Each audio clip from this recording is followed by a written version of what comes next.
ಶಿಕ್ಷಣ ಪಡೆದ ಬಳಿಕ ಕೃಷಿಯತ್ತ ಮುಖ ಮಾಡುವವರ ಸಂಖ್ಯೆ ಕ್ಷೀಣಿಸುತ್ತಿರುವ ಸಂದರ್ಭದಲ್ಲಿ ಚಾಮರಾಜನಗರ ಪಟ್ಟಣದ ಶ್ರೀನಿಧಿ ಎಂಬುವರು ಸಾಫ್ಟ್ವೇರ್ ಇಂಜಿನಿಯರಿಂಗ್ ಪದವಿ ಪಡೆದಿದ್ದರೂ ಸಾವಯವ ಕೃಷಿ ಮಾಡಿ ಸಾರ್ವಜನಿಕರಿಗೆ ರಾಸಾಯನಿಕ ಮುಕ್ತ ಬೆಲ್ಲ ಮತ್ತು ವಿವಿಧ ಹಣ್ಣುಗಳ ಪಾನೀಯಗಳನ್ನು ಸಿದ್ದಪಡಿಸಿ ಮಾರಾಟ ಮಾಡುವ ಮೂಲಕ ಆರ್ಥಿಕವಾಗಿ ಸ್ವಾವಲಂಬಿಯಾಗಿದ್ದಾರೆ. ಚಾಮರಾಜನಗರದ ಚಿಕ್ಕಂಗಡಿ ಬೀದಿಯ ಮೀನಾಕ್ಷಿ ಮತ್ತು ವೆಂಕಟೇಶ್ ಮೂರ್ತಿ ದಂಪತಿಯ ಪುತ್ರ ಶ್ರೀನಿಧಿ ಪ್ರಧಾನಮಂತ್ರಿ ನರೇಂದ್ರ ಮೋದಿಯವರ ಆತ್ಮನಿರ್ಭರ ಭಾರತದ ಆಶಯದಿಂದ ಪ್ರೇರಣೆ ಪಡೆದು ತಮ್ಮ ಪೂರ್ವಿಕರು ಅನುಸರಿಸುತ್ತಿದ್ದ ಸಾವಯವ ಕೃಷಿ ಪದ್ದತಿಯನ್ನೇ ಮುಂದುವರೆಸಿದ್ದಾರೆ. ಸಂಪೂರ್ಣ ನೈಸರ್ಗಿಕ ಕೃಷಿಯನ್ನು ಕಬ್ಬು ಬೆಳೆದು ವಿವಿಧ ಉತ್ಪನ್ನಗಳನ್ನು ತಯಾರಿಸಿ ಮಾರುಕಟ್ಟೆಗೆ ಬಿಟ್ಟಿದ್ದಾರೆ.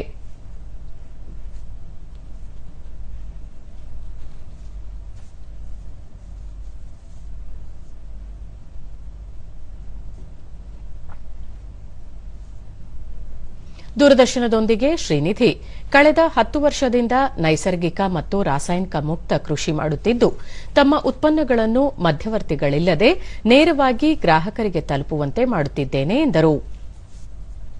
ನಮ್ಮ ಜೊತೆ ಯಾರು ಕೈ ಜೋಡಿಸ್ತಾ ಇದ್ದಾರೆ, ನಮ್ಮ ಕೆಲಸದವರು, ಅವರು ಸ್ವಾವಲಂಬಿ ಆಗ್ತಾ ಇದ್ದಾರೆ. ಒಂದು 10 ಜನಕ್ಕೆ ನಾನು ಕೆಲಸ ಕೊಟ್ಟಿದ್ದೀನಿ. ಅದರಿಂದ ನನಗೆ ತುಂಬ ಖುಷಿಯಾಗಿದೆ.